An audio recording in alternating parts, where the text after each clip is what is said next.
Biso na Kinshasa tosangani lelo tolobi te tika tobongisa Oluka lisanga na biso elongo na gouverneur Chantilingo Bilabaka oye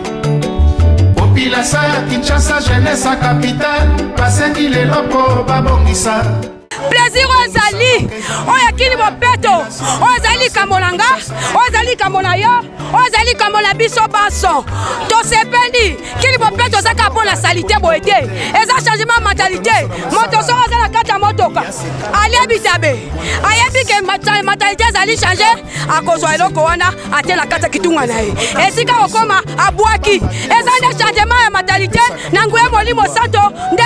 ezo sunga biso mo tokokate po salité ezali molimo mabe salité ekomema liboso te tolingi popete pour la développement na yo développement na ngai développement biso nyonso changement de mentalité avec molimo santo que Dieu nous bénisse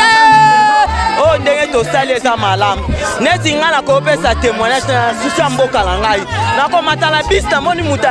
ameliji abwaki na nzela esalaka ngai pasi lolenge mama na biso Elisabeth Olanga alakisaki biso nga soki na meliji nazwaka fille na ngai natie na saki nazwi chasse na ngai biskuit natie na sac ntango nakoma na ndako nafungoli poubele nazwi nabwaki yango na kati biso nyonso bana Congo tosala yango mpo na développement eza te ke mokonzi ya mboka eza mokonzi ya mboka te biso moko bapeuple congolais tozodétruire mboka na biso ifo tochanger mentalité eza nde bongo biso nyonso Congo mobimba toza bachrétien esengeli tobongisa bisika na biso moko soki biso moko tobongisi te mutu mboka ya bongisela biso mboka na biso aza te yango wana papa na biso Ngobila aye na ministère na biso combat spirituel tokumisi nzambe pote elongo na mangomba nyonso tokosangana po tobongisa mboka na biso ezala malamu na komona na Yesu ekini bopeto eye na mboka na biso eye surtout na ministère na biso ya combat vraiment ekolongola salité na mboka na biso eza vraiment sengo makasi po na biso pour photos à la propre moi sachet to tiena ba poubelle eza bien na sepeli mingi ndenga ngomana tala neto telemi na propre eza lisusu na salité te Dès moi makambo tambo vraiment kini bopeto zo ke bien ba continuer ba commune mususu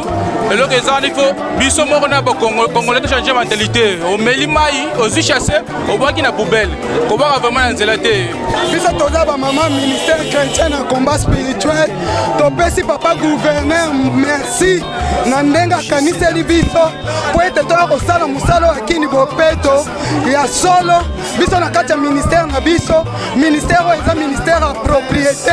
eza ministère à excellence to ko sala bopeto na kati ya mboka na biso po tolingi développement mboka oyo po ba maladie bantifoïde banini nyonso zouta kaka na salité yango tolingi bopeto na kati ya mboka na biso yango toyaki po to ko sala salongo merci mingi pona papa Gentini Ngobila biso ba oyo ba mama loko ya biso papa totema baba kokomba atukete sengo makasi komona papa lelo ekotala biso boye mboka ebonga mboka ekoma peto atuka tozane sengo makasi ya makasi ya makasi tika te nzambe azwa lokumu awa la kata 17e la fondation na Nyoshwe esengeli ba mama nyonso ya RDC Mobimba batelema debu pour la kine pour la muta mama mwasi azalaka petwa mama jamais okola mukala mbetu otika mbetu désordre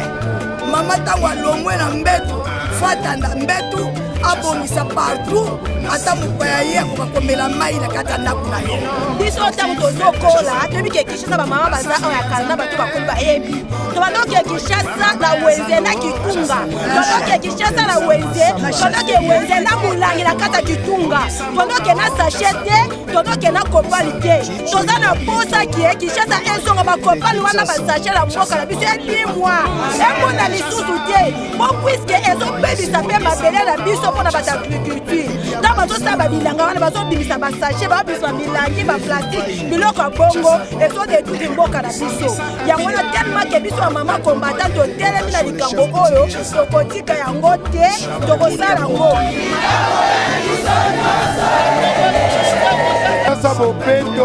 eza likambo ya yo ya ngai ya biso nyonso mpona bopeto ya Kinshasa s'approprier na